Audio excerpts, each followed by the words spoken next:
அனைவருக்கும் வணக்கம். இன்னைக்கு நம்ம பார்க்க போற தலைப்பு ஜோதிடம்.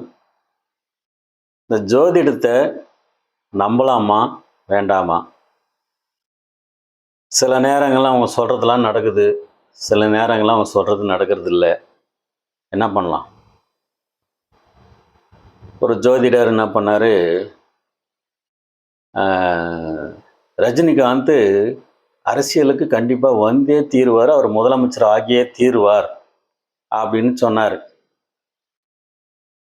அப்படி அவர் ஆகலைன்னா நான் ஜோதிடர் சொல்றதையே விட்டுறேன்னு சொன்னார். எல்லாம் டிவியில் வர்ற ஜோதிடர் தான். ஆனால் ரஜினி முதலமைச்சராக ஆகலை. ஆனால் அவர் இன்னும் ஜோதிடம் சொல்லிக்கின்னு தான் இருக்கிறார். இன்னொரு விஷயம், அவர் ஆவாருன்னு சொன்னாங்க, ஆகலை. ஆனால் இப்போ நம்ம முதல்வராக இருக்கிற ஸ்டாலின் அவர்கள் கடந்த தேர்தலில் நிற்கும்போது எல்லா ஜோதிடர்களுமே, தமிழ்நாட்டில் இருக்கிற எல்லா டிவி ஜோதிடர்களுமே கிட்டத்தட்ட அவருக்கு முதலமைச்சர் ஆகக்கூடிய யோகமே இல்லை, வாய்ப்புகள் மிக மிக குறைவு அப்படின்னு சொன்னாங்க. ஆனால் பாருங்க, அவர் முதலமைச்சர் ஆகிட்டார். இதுக்கு என்ன சொல்கிறது?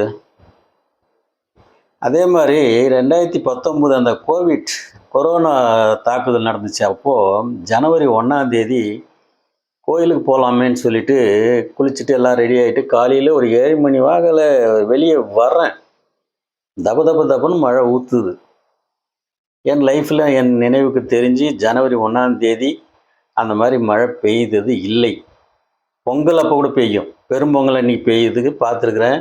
பொங்கல் முடிஞ்சும் மழை பெய்யும், அது பொங்கல் கோலம் கலைக்கிறதுக்கு வருதுன்னு சொல்லுவாங்க. ஆனால் ஜனவரி 1ஆம் தேதி மழை பெஞ்சு நான் பார்த்ததே இல்லை.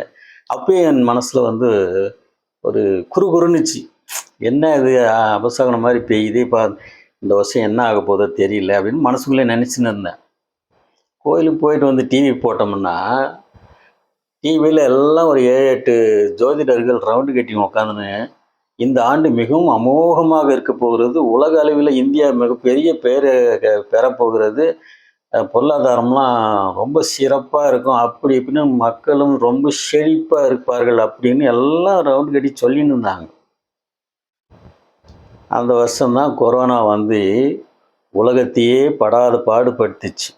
ஏன் இந்தியாவையும் படாத பாடுபடுத்திச்சு, எல்லா கோயிலையும் மூட வச்சிடுச்சு, எல்லா டிவியும் மூட வச்சிச்சு. எந்த ப்ரோக்ராமும் கிடையாது, நியூஸு தவிர. இதுக்கு என்ன சொல்கிறது? அவங்க கேட்டால் நான் ஏற்கனவே நிறைய சொல்லி அதே மாதிரிலாம் நடந்திருக்குது அப்படின்லாம் சொல்லுவாங்க. ரைட் தான். ஆனால் நடந்தது இப்போ சொன்னது ஏன் நடக்கலை? அதுக்கும் ஒரு காரணம் இருக்குது. நம்ம முருகன், தமிழ் கடவுள் முருகன் இருக்கார் இல்லையா, அவருக்கு ஜோதிடம் பார்க்க தெரியுமா. ஒரு நாள் அப்பாவும் மகனும் உட்காந்து அப்படியே சாவகாசமாக பேசின்னு இருக்கும்போது இவர் சிவபெருமான் சும்மா இருக்க மாட்டாமல், மகனே உனக்கு தான் ஜோசியம் பார்க்க தெரியுமே, என் கையை பார்த்து கொஞ்சம் ஜோசியம் சொல்ல பார்க்கலாம் அப்படின்னாராம். அப்புறம் பையன் கையை பிடிச்சி பார்த்துட்டு ரேகையெல்லாம் பார்த்துட்டு, நான் சொன்னால் தப்பாக நினச்சிக்க மாட்டீங்களேன்னா. பரவாயில்ல சொல்லுன்னா. நீங்கள் வாழ்க்கையில் ஒரு நாளாவது பிச்சை எடுக்க போகிறீங்க அப்படின்னு சொன்னாராம். இவருக்கு அதிர்ச்சி ஆயிடுச்சு. டேய், உலகத்துக்கே படி இழகிறோண்டா நான் ஏன்டா போய் பிச்சை எடுக்க போகிறேன் அப்படின்னானா.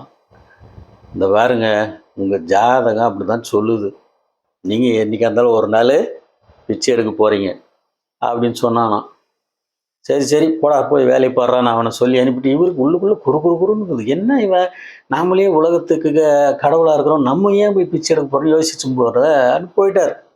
அதுக்கப்புறம் இன்னொரு நாள் காசியில் போய் அவர் பிச்சை எடுக்கிற மாதிரியான ஒரு அவதாரம் எடுத்து, மனித அவதாரத்தில் போய் அங்கே ஒரு பிச்சை எடுத்தாராம்.